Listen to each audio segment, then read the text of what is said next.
இப்போ நம்ம எல்லாருமே எதிர்பார்த்துட்டு இருக்கிற அந்த முக்கியமான கேள்விக்கு வருவோம். நம்ம ரீஃபண்ட்ஸ் அதோட நிலைமை என்ன? அது பாதுகாப்பா இருக்கா? நிச்சயமா உங்க ரீஃபண்ட்ஸ் 100% பாதுகாப்பா தான் இருக்கு.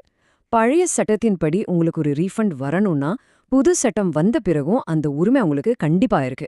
உங்களுடைய எல்லா உரிமைகள், சலுகைகள், பொறுப்புகள் எதுவுமே மாறாது. மறுபடியும் சொல்றேன், இன்னொரு முக்கியமான விஷயம், ஏற்கனவே காலாவதியான கேஸ்களை இந்த புது சட்டத்தை வச்சு இன்கம் டேக்ஸ் டிபார்ட்மெண்டால மீண்டும் திறக்கவே முடியாது. சோ உங்க உரிமைகள் முழுமையா பாதுகாக்கப்பட்டிருக்கு.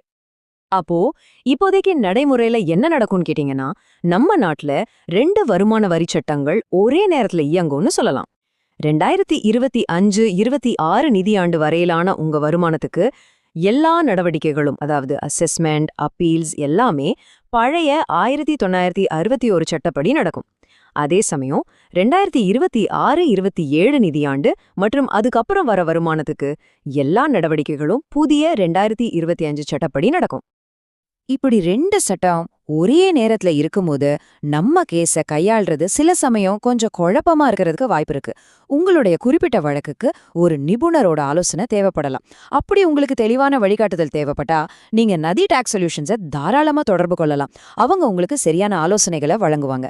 அவங்களோட ஃபோன் நம்பர் ஸ்கிரீன்ல இருக்கு. 9500027481. சரி,